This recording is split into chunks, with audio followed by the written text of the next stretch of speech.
We made it to Wednesday. Look at us. It is June 18th. I got Michael Cirillo with me today to talk about the most American car, which seems like an ironic thing to have you on the show for.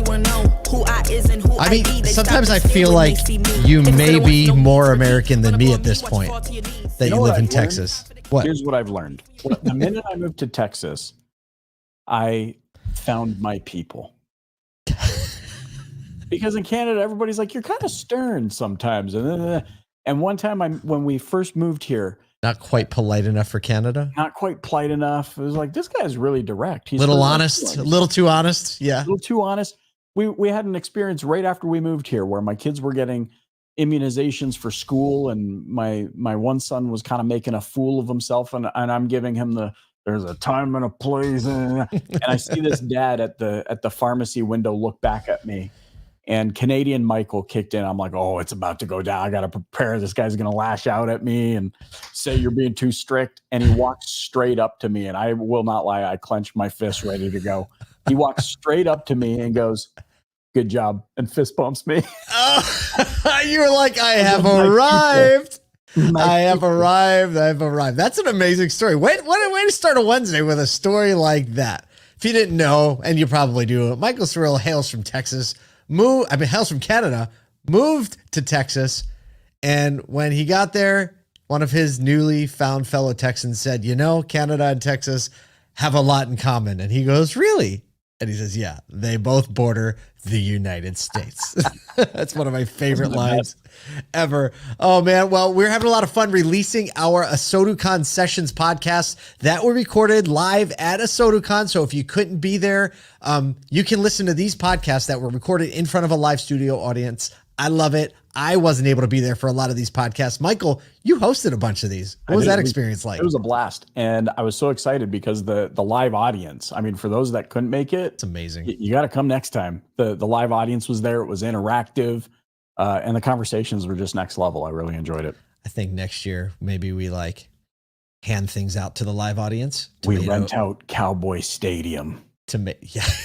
I will never. If I ever set foot in that stadium, it will be to hide Eagles gear. Much different motivator than me. It would be to get a hot dog and not feel judged. Yeah, right. Eat hot dog with my fellow Texans. Oh, that's so much fun. We have a whoops. That song is still playing up there in my fader. We have some fun stuff to cover today. So let's talk about the first story. This is a great one from our 2024.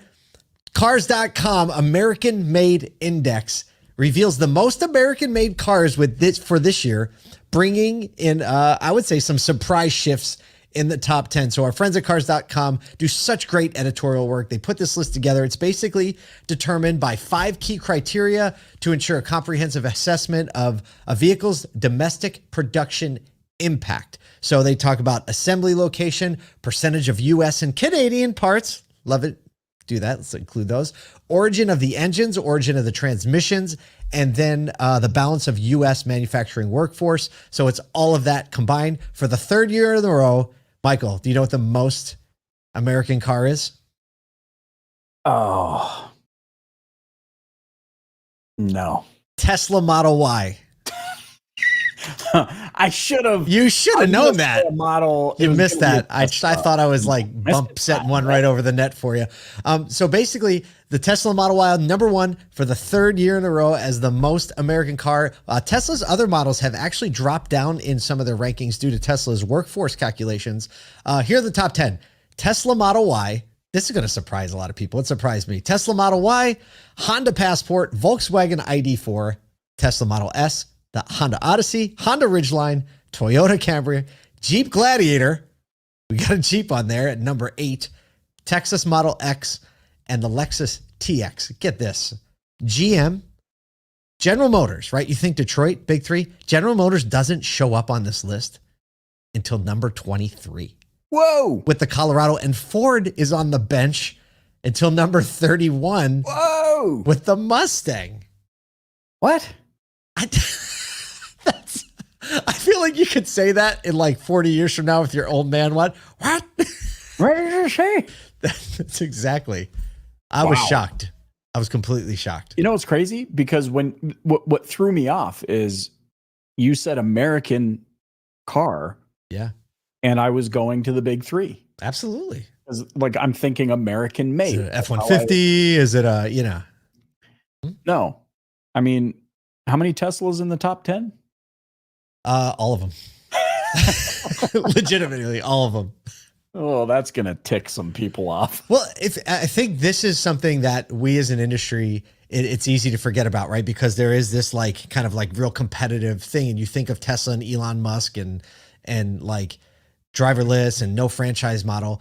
But Brian Benstock said this before, like the richest man in the world is a car guy, and that's what he would say.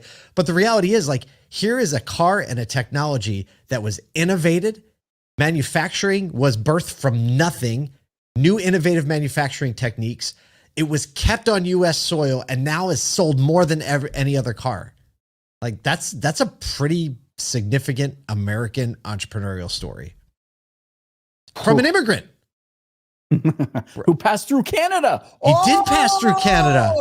All roads are connecting. So to kind of like put a bow on all this, a recent survey indicates that 56% of in-market shoppers prefer American-made vehicles, with many willing to pay more for an American-made vehicle to support domestic jobs. So it's obvious that this American-made ranking does weigh in the consumer psyche and building the value in them, willing to pay a little bit more for a vehicle that does support, props to Toyota, Honda for figuring out a way to manufacture on U.S. soil. I honestly feel like they don't talk about it enough. I mean, there's real significance on a global scale here because, I was talking to some of my pals in Holland, and there are at least 24 EV manufacturers that have emerged in the last 3 years in Europe. 24? Yes. And they're all from China. So this idea for America made, I mean, there's something to be marketed there. I literally, when I read the report, I could believe it, but it's got me rethinking a lot. Speaking of rethinking a lot, stop. Segue Time. So yesterday, I don't know if you saw, but Kyle and I were talking about Apple's their announcement of their new CarPlay technology going just wireless, trying to take over like the instrument cluster and all these things. Well, a recent McKinsey & Company survey reveals that a third of car buyers would refuse to purchase a vehicle without Apple CarPlay or Android Auto support, underscoring the importance of smartphone integration. 30% of EV buyers and 35% of ICE buyers globally consider smartphone integration as an essential element to their purchase. In the US, 25% of EV buyers and 38% of gas buyers feel the same way. So it's a little even higher in the US. Some buyers willing to pay extra to have this feature. Automakers obviously wary of ceding, the infotainment control over to a third-party tech company. Kevin Laskowski of McKinsey said plainly, if an OEM moves away from seamless smartphone integration, obviously that's a risk. You want to know what really grinds my gears? Not an EV. There are no gears in an EV, my friend. Can't say that what's anymore. Interesting about this, especially since, in our other show, Auto Collabs, we've been having discussions about compliance and safety, and there's a lot of legal implications and this and that, and keeping people's privacy safe. And in the same breath, it's got the thing. We're willing to give up all of our information. All of it. Car. All of it. That's being tracked by that. Like, people don't realize this. I remember in the early days of Clubhouse, we had a discussion about this in one of the rooms about automaking. And I'm like, okay, but people need to understand something. When Steve Jobs stood up and said, you can put 2,500 songs in here, and people went, 2,500 songs in my pocket. If you translate the alienness of that statement to English, what he was saying is, I'm putting a data collection device in everyone's pocket. And you're going to thank me for it. And you're going to thank me for it. And pay me for it. And then this thing goes everywhere with us, tracks our every move.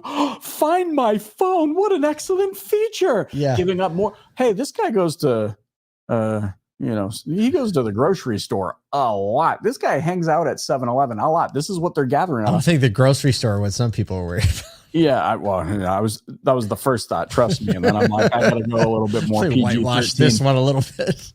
And then comes along CarPlay, and as if these things didn't know enough about us, and now you don't think All your data. it's collecting your braking behavior when you get in an accident, abrupt stopping. It is absolutely. Everything. This thing now the car knows everything about us, our phone knows everything about us, and we're sitting over here pretending that privacy is an issue. Yeah. Oh, last week we covered a story that there's an app of a company who is owned by Allstate that creates individual driving profiles for people and feeds it back to the insurance company. I have questions like, what if I'm driving with you and your driving sucks? Is my insurance going to go up? Look at what's his buckets from 10X Health. I can't Gary Brecka or whatever the guy's name is. He used to work for the insurance companies and had so much data. Okay, this is crazy. Had so much data on how people live their life that he could predict when you will die within a month of it actually happening, and he was right like 99% of the time. Whoa. I don't want to know. I don't want to know. I don't want to know that Crazy. answer. That's how much data we have out there. Ooh. And we're pretending that cookies on a website mean something. Anyways. Well, speaking of pretending that the phone is not impacting your life. Segue. It's a perfect segue, actually. We didn't rehearse. This is fully unrehearsed. U.S. Surgeon General Vivek Murthy has proposed mandatory warning labels on social media platforms to highlight their potential mental health risks to young people. He cites studies showing social media increases anxiety and depression in teens as teens spend an average 5 hours a day on social media, doubling mental health risks. Lawmakers and youth advocates are long criticized social media for harming children. If you're around a child that has access to social media, you already knew this.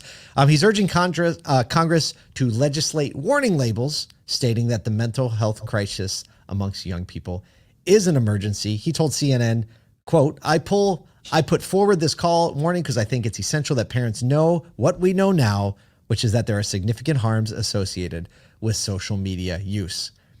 You seem surprised, Michael. Now, you know, the first thought that came to my mind is when you give a device to your child, you're not giving them access to the world. You're giving the world access to them is the first thought that came to my mind. The second thing is it reminded me of a study that was conducted years ago. This is almost a decade ago, I want to say, by the University of Copenhagen, in which they did a study with 1,000 students. 500 abstained from social media for 30 days. This specifically was Facebook, which they cited. The other half remained using social media, Facebook, for 30 days. At the end of 30 days, they observed an increase in happiness and a decrease in anxiety from those that abstained, and a complete increase of anxiety and depression-related mental health challenges for those that did not abstain, in addition to their grades declining. So it's news and it's not news, but it just validates the point of this day and age. While we have an abundance of access to social and internet and information that can be used for good, we also have to go the extra step and safeguard our well-being. Yeah, I fully agree. And, you know, thinking about how dealers take this information and get it to the ground, knowing this, right? Obviously, as parents and as uncles and aunts and grandparents, right? Like, we can take this information and be like, first, see, I told you so, right? But the reality is, I think, how do we, knowing that there is this crisis amongst teens, knowing they are in these mental states, how can we leverage our influence as an industry to sow the positive things into the world, right? Not just buy, but how can we, knowing that, do things, support organizations, even in our messaging and our marketing, do things that uplift, encourage, encourage things like spending time together face to face. I mean, feel like that's what a car gives us. The ability to spend time together face to face, celebrate those things, encourage those things, and just pay attention to what's going on in culture. Right? That's why we share this stuff with you. We're so happy. Michael, thank you for joining me today. Oh, shucks. So glad to be if that ain't a way to start a Wednesday, I don't know what is.